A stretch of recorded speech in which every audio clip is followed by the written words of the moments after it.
Así amaneció el entrevistado.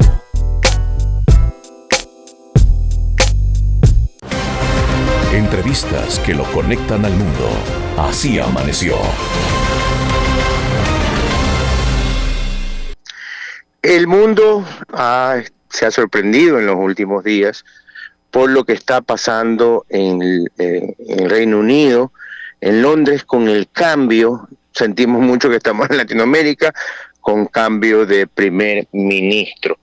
Para eso hemos llamado el día de hoy en el King College de Londres al profesor Andrew Blick. Él es profesor de política, historia contemporánea y jefe del departamento de economía política de esta universidad. Y lo primero que le vamos a preguntar es qué pasó con la primera ministra Truss.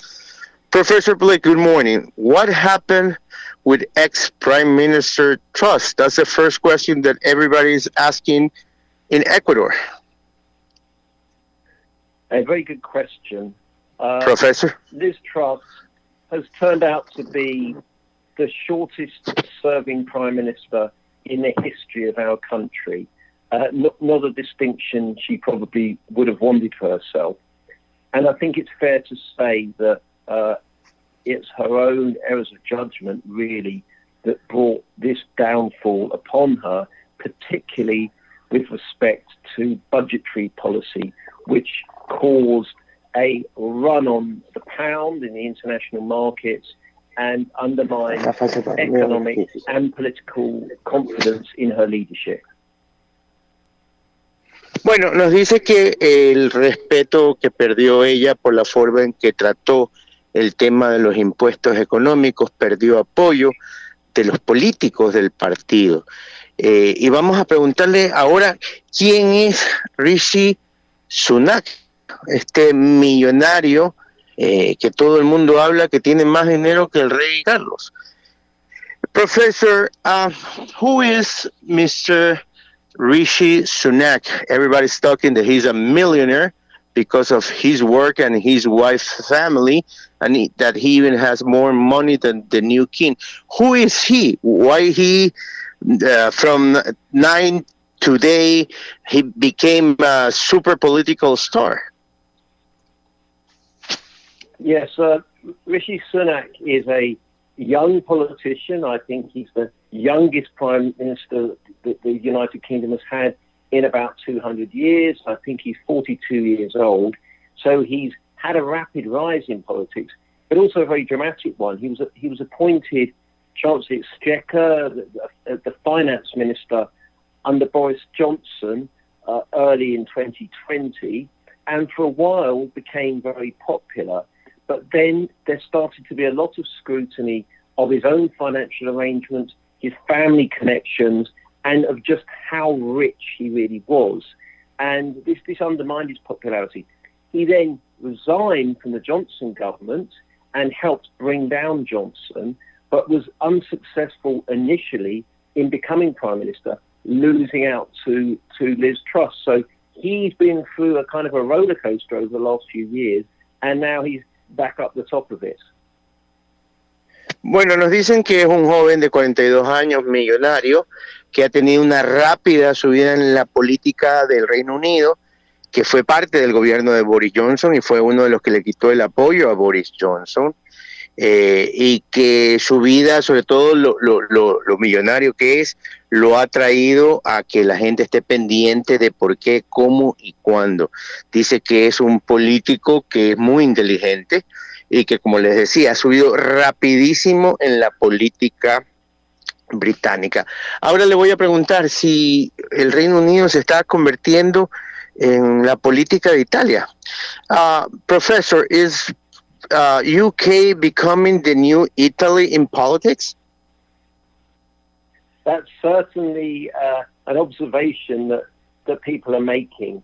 For many years in the UK, and I suspect elsewhere in Europe, Italy was seen as being an example of a country that has continual changes of government, instability, maybe even corruption and political problems at a high level.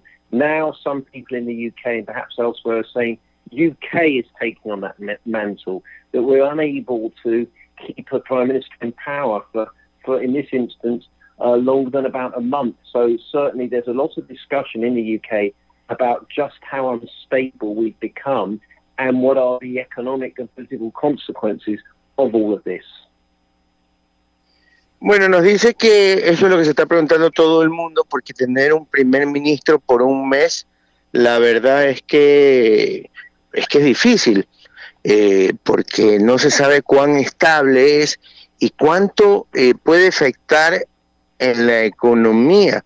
Y justamente eso le voy a preguntar.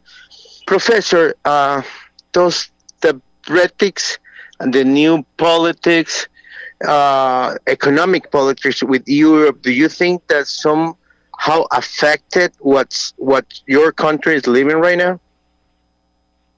I think Brexit is absolutely key to understanding what is going on in the UK. We never would have had Boris Johnson as Prime Minister in the first place without Brexit. We never would have had this rapid changeover in Prime Ministers without Brexit. And we never would have had all the instability around economic policy, around constitutional issues, and around the actual future of the UK as a country without Brexit. So I think not only is Brexit important to this, it's the main reason, and you can't understand any of this without understanding Brexit.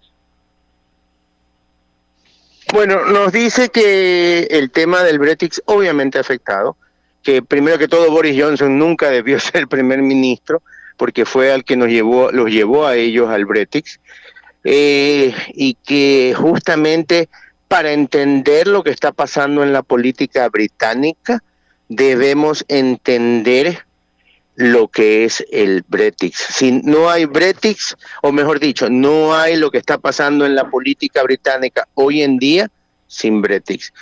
Profesor, le hago una pregunta. ¿Cuál es el futuro? O sea, ¿qué dicen los británicos sobre este primer ministro? ¿Tienen esperanza? ¿Están felices o están muy cautelosos? Professor, how are the people of UK taking this new prime minister? Are they happy? Are they excited? Or are they very cautious about supporting him right now? I think it's very early days to come to a clear decision, but some of the evidence is that while Sunak may be not as unpopular as Truss have become, there isn't evidence of overwhelming public support for him, and there's a real loss of confidence in the government and in the governing Conservative Party, particularly with regards to their credibility in handling the economy. So this is going to be a real challenge for Sunak to try and address if he wants to win them over. Nos dice que el primer ministro nuevo va a tener un trabajo muy difícil, que le va a costar muchísimo porque la gente ha perdido mucho la fe en el gobierno y sobre todo los británicos han perdido cómo el gobierno maneja el tema económico. Y esto no empieza ahora, empieza con Johnson. Le voy a hacer la última pregunta y le voy a preguntar qué dice este nuevo primer ministro sobre Ucrania y lo que está haciendo Biden y Zelensky. Professor Blick, please let me... what is the new? Is there a new position of this new prime minister about Ukraine, or he is still fighting, or the what Russia is doing with Ukraine? Is there some new position, or the UK will be in the same position that the ex prime minister left when they left the government?